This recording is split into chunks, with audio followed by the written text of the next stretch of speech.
In this video, we will discuss the fate of three germ layers. That means after the formation of three germ layers, which germ layers will give rise to what organ or what tissue.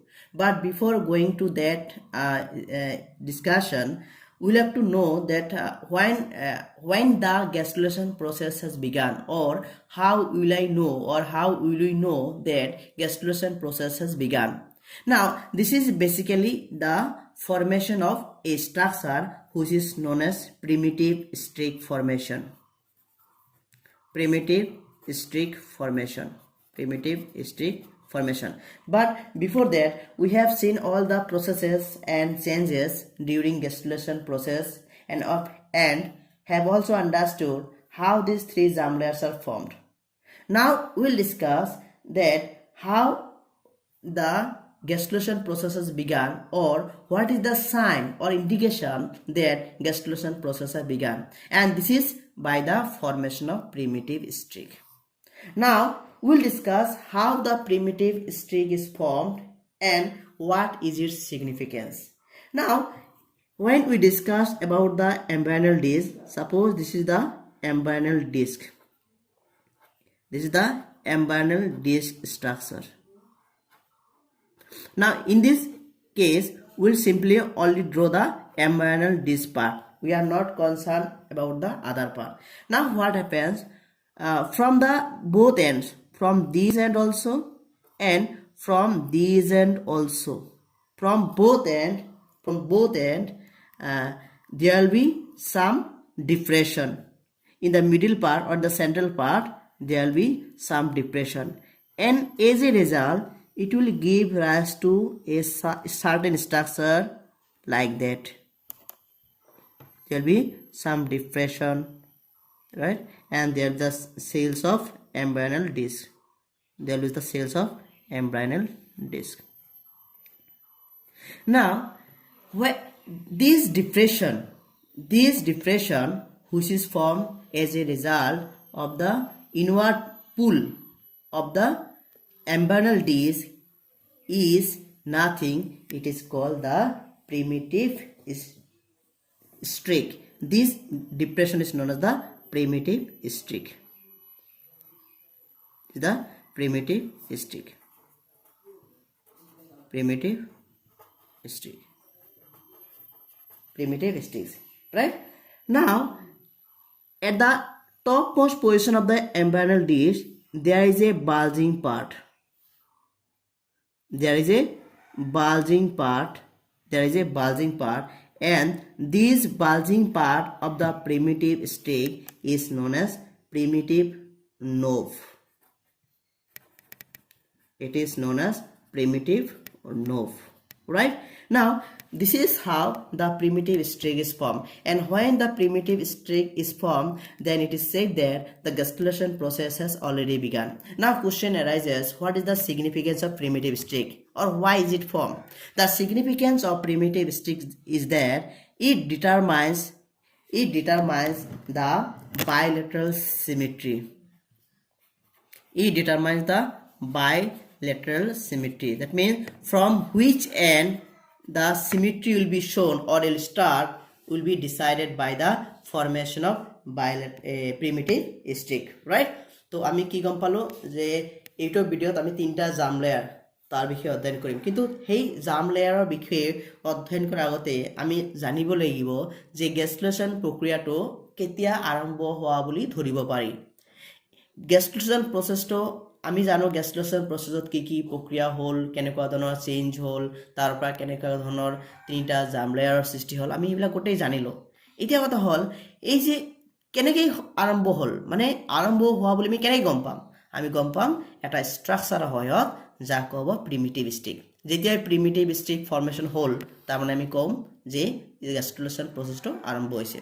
এতিয়া এই primitive ষ্ট্ৰিকটো কি হয়, ইয়াৰ গুৰুত্ব কি বা significance কি, সেইটো আমি জানিব লাগিব। তোমালোকে মন কৰিছা যে আমাৰ এম্ব্ৰায়নাল ডিস্কৰ যিবিলাক এপিব্লাষ্ট সেল আছিলে, আপাৰ কলুমনাৰ সেলক এপিব্লাষ্ট সেল বুলি কোৱা হৈছিলে, সেই কি কৰিব এম্ব্ৰায়নাল ডিস্কটো কি হ'ব, দে উইল কি কৰিব, they will form a depression like structure, right? Central part কি হ'ব, এটা ডিপ্ৰেশ্যন হ'ব, সোমাই আহিব আমি যদি আকৌ বেলেগকৈ এনেকৈ দেখা যাব সোমাই আহিছে ভিতৰ পিনে আৰু এই যে সোমাই অহা ডিপ্ৰেশ্যন পাৰ্টখিনিক আমি কি বুলি ক'ম প্ৰিমিটিভ ষ্ট্ৰিক বুলি ক'ম আৰু সেই প্ৰিমিটিভ ষ্ট্ৰিকৰ ওপৰত কি থাকে এটা নোব লাইক ষ্ট্ৰাকচাৰ মানে অলপ বাল্জিং পাৰ্ট ফুলি অহা পাৰ্ট থাকিব আৰু এই ফুলি থকা পাৰ্টখিনিক কোৱা হয় প্ৰিমিটিভ নোব এতিয়া হতল এই প্ৰিমিটিভ ষ্ট্ৰিকৰ গুৰুত্ব কি এই প্ৰিমিটিভ ষ্ট্ৰিকে কি কৰিব বাইলেটাৰেল সিমেট্ৰি ডিটাৰমাইন কৰিব মানে বাইলেটাৰেল সিমেট্ৰি কেনেকৈ হ'ব বা কোন দিশে হ'ব সেইটো ডিটাৰমাইন কোনে কৰিব primitive streak right Now, we will discuss the fate of three germ layers. Fate means the consequence. That means which germ layer will give rise to which organ of the body. Now, at first we will discuss the fate of endoderm. Right? Now, from the endoderm, first is guard is formed. Guard means alimentary canal. Remember, the whole guard is not derived from the endoderm. The midguard part of the alimentary canal is derived from the endoderm, whereas the foreguard and hindguard is formed from the ectoderm, or foreguard and hindguard is derived from the ectoderm. That means if you are asked that alimentary canal is derived from which layers, you will have to say that it is derived from endoderm and ectoderm. The midguard is derived from the endoderm and the other two part, that is foreguard and hindguard, is derived from the ectoderm. Now next, middle ear is also derived from the endoderm. Again, the other two parts of the ear, that is internal ear and external ear, is not derived from the endoderm. The external ear and the internal ear is derived from the, again see here is internal ear. This is derived from the ectoderm. Next is gastric glands and intestinal glands. All the glands present in the gastric stomach and intestine are derived from the endoderm. Then tongue is also derived from the endoderm. Then urinary bladder is the part of the excretory system, right? So urinary bladder is derived from the endoderm, whereas the other parts of the excretory system is derived from the mesoderm. Now basically question is asked like this only when two germ layers are involved. This is basically asked in the exam. Next, respiratory tract. Whole respiratory tract is derived from the endoderm. Then various glands like the liver, pancreas, thyroid, parathyroid, all these are derived from the endoderm. Remember another glands, anterior lobe of pituitary. Remember anterior lobe of pituitary is derived from the endoderm, whereas the middle and posterior lobe of pituitary is derived from the ectoderm. That means if you are asked the pituitary gland is derived from, then you have to mention endoderm and ectoderm. Then thymus gland is also derived from the endoderm. Now let's come to the another layer, that is the mesoderm. Mesoderm give rise to the most of the tissues like muscle, connective tissue, like again dermis of skin. You know skin has two layers, dermis and epidermis. Dermis is derived from the mesoderm and epidermis is derived from the ectoderm. Remember again skeleton, here bones and cartilage come. This is also derived from the mesoderm. Circulatory system, heart, blood vessels, blood, limb, etc. derived from the mesoderm. We have already mentioned it about excretory system. Now again, adrenal cortex. Adrenal gland has two parts. Outer is adrenal cortex, inner is medulla. So outermost part, that is adrenal cortex part, is derived from the mesoderm, whereas the innermost part, that is adrenal medulla, is derived from the ectoderm.